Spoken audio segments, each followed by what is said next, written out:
नमस्कार विद्यार्थियों। आज का हमारा टॉपिक है बक्सर के युद्ध का महत्व।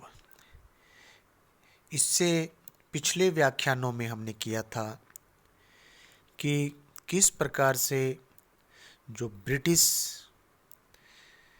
ईस्ट इंडिया कंपनी है उन्होंने बंगाल में प्रवेश किया और प्लासी का युद्ध किया।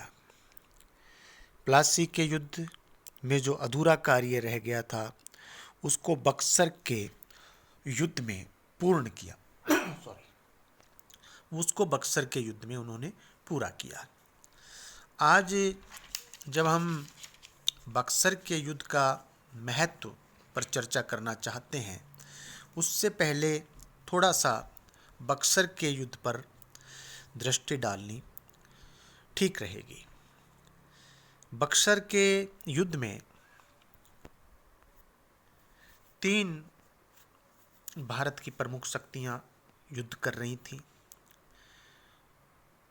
और अंग्रेज जो हैं वो एक अकेली शक्ति के रूप में। तो ये जो युद्ध है अंग्रेजी सेना वर्सेज भारत का मुगल सम्राट शाह आलम, बंगाल का नवाब मीर कासिम, अवध का नवाब सुजाउद्दौला, ये यहाँ पर युद्ध आपस में आमने सामने थे। अंग्रेजी सेना वर्सेज मुगल सम्राट, बंगाल का नवाब, अवध का नवाब। भारत की ये 3 प्रमुख शक्तियाँ थी उस समय की। और मुगल सम्राट का साथ में होना इन शक्तियों में, इसका मतलब भारत का जो सर्वोच्च राजनीतिक जो हस्ती थी वो भी इस युद्ध में युद्धरत है, वो भी इस मैदान में है। ये चाहे शाह आलम द्वितीय नाम मात्र का सम्राट था लेकिन वह भारत का सम्राट कहलाता था। तो मीर कासिम, सुजाउद्दौला, शाह आलम ये तीनों संयुक्त रूप से अंग्रेज़ों को बंगाल से निकालने की तैयारी करते हैं और परिणाम स्वरूप बक्सर का युद्ध होता है।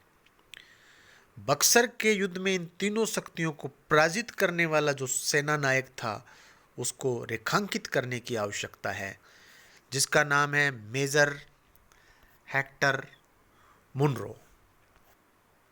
मेजर हेक्टर मुनरो जो कि अंग्रेजी सेना नायक है, जिसके पास में केवल 8000 सैनिक हैं।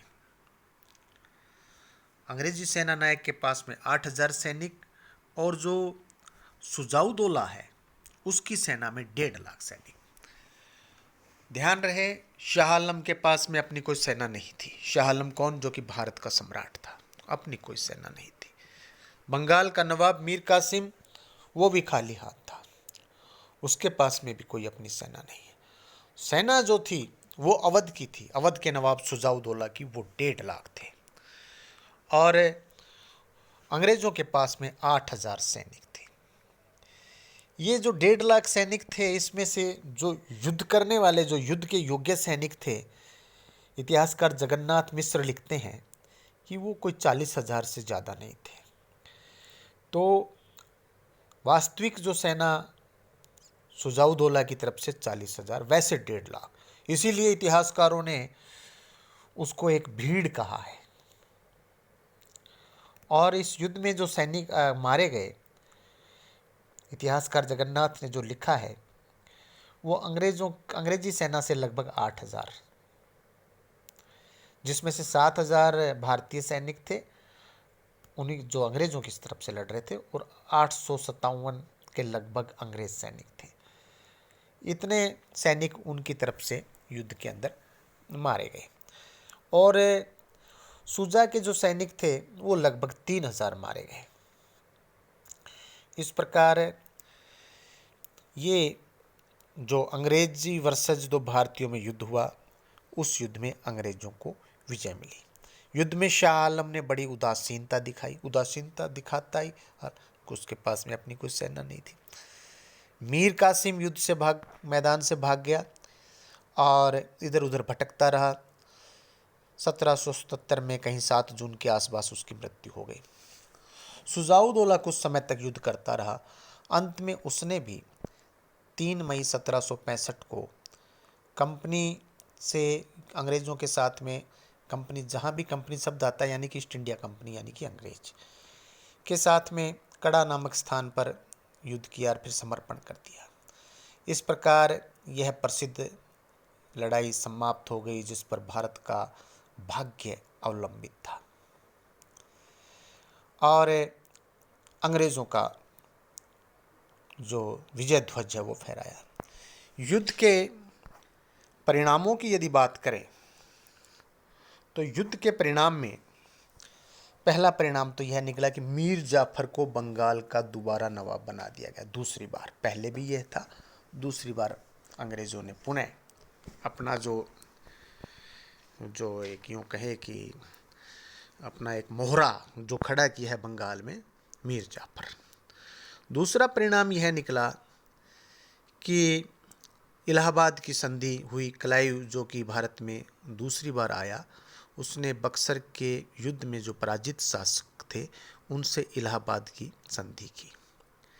तीसरा परिणाम यह कि बक्सर के युद्ध ने प्लासी के निर्णयों पर पक्की मोहर लगा दी।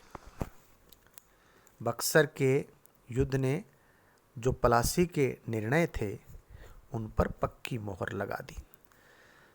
प्लासी के युद्ध ने बंगाल में अंग्रेजी सत्ता को सुदृढ़ किया था, तो बक्सर के युद्ध ने उनको उत्तरी भारत में प्रभु सत्ता स्थापित करने के सक्षम बना दिया। ये बक्सर के युद्ध के महत्वपूर्ण परिणाम थे। क्या? नंबर 1, मीर जाफर पुनः दूसरी बार बंगाल का नवाब बना। दूसरा, इलाहाबाद की संधि हुई। तीसरा, बक्सर के युद्ध ने ब्रिटिश जो ईस्ट इंडिया कंपनी है उसको भारत में अपनी प्रभुसत्ता स्थापित करने का कि उसके सक्षम बना दिया। अब बात करते हैं कि बक्सर के युद्ध का महत्व क्या है। बहुत महत्वपूर्ण बात कि बक्सर का importance of the battle of Buxar. इतिहासकारों ने बक्सर के युद्ध को प्लासी के युद्ध से अधिक महत्वपूर्ण बताया है। ये लाइन कई बार प्रश्न के रूप में आता है कि बक्सर का युद्ध प्लासी के युद्ध से अधिक महत्वपूर्ण था, इस पर प्रकाश डालिए। तो इतिहासकार के दत्ता बक्सर के युद्ध के महत्व को समझाते हुए लिखते हैं कि प्लासी के युद्ध की अपेक्षा बक्सर का युद्ध अपने परिणामों में अधिक निर्णयात्मक था। जो यूँ कहें कि जिसने बिल्कुल स्पष्ट, जहाँ पे स्थिति स्पष्ट हो गई थी के दत्ता कि यदि हम बात को और अच्छे शब्दों में समझना चाहें तो। इतिहासकार विंसी टॉड जो कि अंग्रेज हैं, वह लिखता है कि प्लासी की विजय क्लाइव के षड्यंत्रों का परिणाम थी, तो बक्सर की विजय मुनरो जो कि अंग्रेज सेना नायक था। कई बार यह प्रश्न पूछा जाता है कि बक्सर के युद्ध में अंग्रेज सेना नायक कौन था, तो वो था मेजर हेक्टर मुनरो। तो ये लिखते हैं वेंसिटार्ट, प्लासी की विजय क्लाइव के षड्यंत्रों का परिणाम थी, तो बक्सर की विजय मुनरो की सैनिक शक्ति की स्पष्ट विजय थी। मुनरो यानी कि अंग्रेज, उनकी ये स्पष्ट विजय थी। इस युद्ध में अंग्रेजों ने 3 भारतीय शासकों की संयुक्त सेना को पराजित किया। यह इसी विजय का परिणाम था कि मुगल सम्राट शाह आलम भी अंग्रेजों के संरक्षण में आ गया और अवध का नवाब सुजाउदौला, जो कि बक्सर के युद्ध में अंग्रेजों के सामने जो एक खास जो प्रतिद्वंदी था, जो मुख्य जो पात्र था, जो मेन हीरो जो उस तरफ था, सुजाउदौला, वो भी अंग्रेजों की दया का याचक बन गया। राजनीतिक दृष्टिकोण से भी देखें तो बक्सर का युद्ध बहुत महत्वपूर्ण सिद्ध हुआ। यह सही है कि प्लासी के युद्ध ने बंगाल में अंग्रेजों का प्रभुत्व स्थापित किया, किंतु उस युद्ध के परिणाम स्वरूप यह सिद्ध नहीं हो पाया था कि बंगाल का वास्तविक स्वामी कौन है। यही बात तो हमने शुरू में की थी। शुरू में जो के दत्ता, जो इतिहासकार का हमने स्टेटमेंट मैंने आपको बताया था कि उन्होंने लिखा था कि यह युद्ध प्लासी के युद्ध से अधिक बढ़िया स्पष्ट डिसीजन देने वाला है। तो ये बात कि वो वास्तविक बंगाल का शासक कौन है वो प्लासी से डिसाइड नहीं हुआ था। बक्सर के युद्ध ने इसका फैसला कर दिया। इतिहासकार रैमजे मयूर लिखता है कि बक्सर ने अंतिम रूप से बंगाल में अंग्रेजी राज्य की कड़ियों में एक फिक्स, वहाँ पर एक जो कहें कि रिबट जिसको कहते हैं, कहीं पर जो क्लिप कहते हैं, वो क्लिप लगाने का काम किया। ये इतिहासकार रैमजे मयूर लिखता है। क्योंकि जो बक्सर का युद्ध अंग्रेज़ों की दृष्टि से बड़ा महत्वपूर्ण है, इसलिए अंग्रेज़ों ने इस पर खूब लिखा है। इतिहासकार जेम्स स्टीफेन ने भी रैमजे मयूर के कथन का समर्थन किया है। बक्सर के युद्ध से बंगाल व बिहार में अंग्रेज़ों की वास्तविक प्रभुसत्ता स्थापित हो गई। अतः देखा जाए तो बक्सर की विजय प्लासी की विजय की पूरक थी, ये इतिहासकार जेम्स स्टीफेन ने कहा है। वस्तुतः बक्सर की विजय ने कंपनी का स्वरूप ही बदल दिया। कंपनी में ईस्ट इंडिया कंपनी का स्वरूप ही बदल दिया। प्लासी में विजय प्राप्त करने के उपरांत भी कंपनी अपने आप को एक कंपनी बताती रही, क्योंकि व्यापार करने आए थे ना। तो व्यापार करने आए तो यहाँ इन्होंने भारत में जब ये मुग़लों के समय आए थे तो यही मुग़ल सम्राटों से मिलकर के ये अनुमति मांगते रहे कि हम यहाँ व्यापार करना चाहते हैं और हमें व्यापार करने की अनुमति दी जाए। और ये जो एक व्यापारी कंपनी थी, धीरे धीरे सुरक्षा के नाम पर एक सैनिक जुटाते गए और एक सैनिक शक्ति के रूप में ये सामने हमारे आती गई। तो स्पष्ट रूप से इन्होंने कभी नहीं कहा प्लासी के बाद कि भाई हम जो है एक राजनीतिक शक्ति बन गए, परंतु बक्सर के युद्ध की विजय ने ये नकाब उतार दिया। अब ये बात स्पष्ट हो गई कि ये लोग यहाँ पर सिर्फ व्यापार नहीं करेंगे, ये लोग यहाँ पर भूमि प्राप्त करने के लिए युद्ध भी करेंगे। प्लासी की लड़ाई केवल बंगाल से संबंधित थी, क्योंकि वह बंगाल के नवाब और कंपनी के बीच हुई थी। लेकिन बक्सर युद्ध का क्षेत्र इससे कहीं अधिक विस्तृत था। इस युद्ध में अंग्रेजों ने भारत की 3 शक्तियों को पराजित किया था। यहाँ तक कि मुगल सम्राट शाह आलम भी पराजित हो गया था। मैंने पहले कहा कि चाहे वो दुर्बल था, नाम मात्र का था, लेकिन जो उसका जो ओहदा था वो भारत का सम्राट का ओहदा था, तो वो पराजित हुआ है। इससे एक मनोवैज्ञानिक जो प्रभाव है वो चारों तरफ पड़ता है, लोगों पर पड़ता है। अतः इस युद्ध में अंग्रेज़ों का प्रभाव दिल्ली तक स्थापित हो गया। जब दिल्ली के शासक को पराजित किया है, यानी दिल्ली का शासक कौन है? शाह आलम द्वितीय। चाहे वो दिल्ली के अंदर नहीं था, दिल्ली में चाहे वो प्रवेश ही नहीं कर पा रहा था बेचारा, लेकिन दिल्ली उसकी राजधानी थी, उसको पराजित किया तो उनका प्रभाव, अंग्रेज़ों का प्रभाव दिल्ली तक स्थापित हो गया। और शाह आलम से उन्होंने बंगाल, बिहार व उड़ीसा के दीवानी वसूल करने का फरमान प्राप्त कर लिया। ये हम बाद में जब इलाहाबाद की संधि करेंगे तो वहाँ पता चलेगा कि कैसे इन्होंने संधि की, और वो जो संधि की उसमें बंगाल, बिहार और उड़ीसा का जो रेवेन्यू कलेक्शन है वो उससे साइन करवा लिए। इसीलिए कहा जाता है कि इस विजय से कंपनी के लिए भारत विजय के द्वार खुल गए। डुप्ले व बूसी जो कि सेना नायक थे ईस्ट इंडिया कंपनी में, डुप्ले व बूसी की भारत में राजनीतिक प्रभुसत्ता स्थापित करने की मुराद पूरी नहीं हो सकी, पर इस विजय ने अंग्रेजों की इस मुराद को मूर्त रूप प्रदान कर दिया और वे विजेता के रूप में बंगाल के वास्तविक मालिक बन गए। वे बंगाल के वास्तविक मालिक बन गए। ये राजनीतिक दृष्टिकोण से हम बात कर रहे थे। सैनिक दृष्टिकोण से हम बात करें तो बंगाल के युद्ध में ये तो था, मैंने जैसे पहले बताया, शाह आलम के पास भी अपनी सेना नहीं थी, मीर कासिम के पास भी सेना नहीं थी। सुजाउद्दौला अपनी ट्रेंड और रेगुलर सेना जो उसकी थी और भारी भरकम तोपखाना उसके साथ युद्ध भूमि में उतरा। विशाल सेना बक्सर में विजय प्राप्त कर अंग्रेजों ने अपनी सैनिक श्रेष्ठता स्थापित कर दी और यह भी स्थापित कर दिया कि भारत की सेना में जो लाखों सैनिक होते हैं वो सेनाएं कितनी खोखली हैं, वो केवल एक भीड़ है।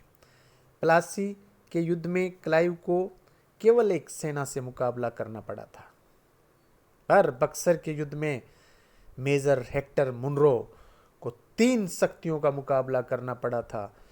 चाहे वो शाह आलम के पास सेना नहीं थी, मीर कासिम के पास सेना नहीं थी, लेकिन उसका एक मनोवैज्ञानिक प्रभाव था, तो मुनरो को 3 शक्तियों का मुकाबला करना पड़ा था। इस युद्ध की विजय के परिणाम स्वरूप अवध भी कंपनी के नियंत्रण में आ गया। अवध, क्योंकि सुजाउद्दौला यहाँ का शासक था, सुजाउद्दौला को उन्होंने पराजित किया, तो अवध भी उनके शासक में आ गया। इससे अंग्रेजों का उत्तरी भारत में बढ़ना सुगम हो गया। उत्तरी भारत की तरफ अब वो आसानी से बढ़ सकते थे।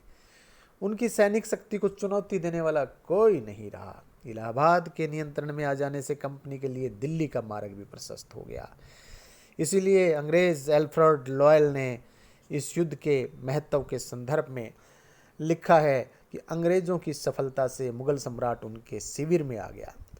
उसका वजीर सुजाउद्दौला, मैं एक बात स्पष्ट कर दूं यहाँ पर कि जो अवध का नवाब था वो, उसको सुजाउद्दौला ने अपना वजीर नियुक्त किया था, यानी प्रधानमंत्री। तो एल्फ्रेड लॉयल लिखता है, अंग्रेजों की सफलता से मुगल सम्राट उनके शिविर में आ गया। वजीर सुजाउद्दौला आतंकित हो गया। कंपनी की सेनाएं गंगा के उस पार बनारस तथा इलाहाबाद तक पहुंच गई। तो इस युद्ध में अंग्रेज उत्तर भारत की ओर आकृष्ट हो गए, नए युद्ध स्थल पर आ गए और द्रुत गति से बढ़ते चले गए। इस प्रकार स्पष्ट है, बक्सर की लड़ाई ने भारत में अंग्रेजी साम्राज्य की स्थापना की। बक्सर की लड़ाई ने भारत में अंग्रेजी साम्राज्य की स्थापना की। जिस प्रक्रिया को प्लासी ने प्रारंभ किया, उसे बक्सर ने पूरा कर दिया। इतिहासकार स्मिथ भी यही बात कहते हैं। कई बार आपके प्रश्न आता है उसमें एग्जाम में कि बक्सर ने प्लासी की लड़ाई को पूरा किया, इस पर आप इस कथन की विवेचना करें। तो ये बात जो है स्मिथ की कही हुई है कि जिस प्रक्रिया को प्लासी ने प्रारंभ किया उसे बक्सर ने पूर्ण कर दिया। इतिहासकार माइकल एडवर्ड ने इस विजय के संदर्भ में लिखा कि बक्सर के युद्ध ने ही भारत में ब्रिटिश साम्राज्य की वास्तविक नींव रखी। Buxar was the real foundation battle of British dominion in India। क्या लिखा? Buxar was the real foundation battle of British dominion in India। ये बात माइकल एडवर्ड ने लिखी थी, जो इस बक्सर के युद्ध के महत्व को स्पष्ट करने में या निर्णायक पंक्ति लिखने में बहुत महत्वपूर्ण है कि बक्सर के युद्ध ने ही भारत में ब्रिटिश साम्राज्य की स्थापना की वास्तविक नींव रखी। धन्यवाद।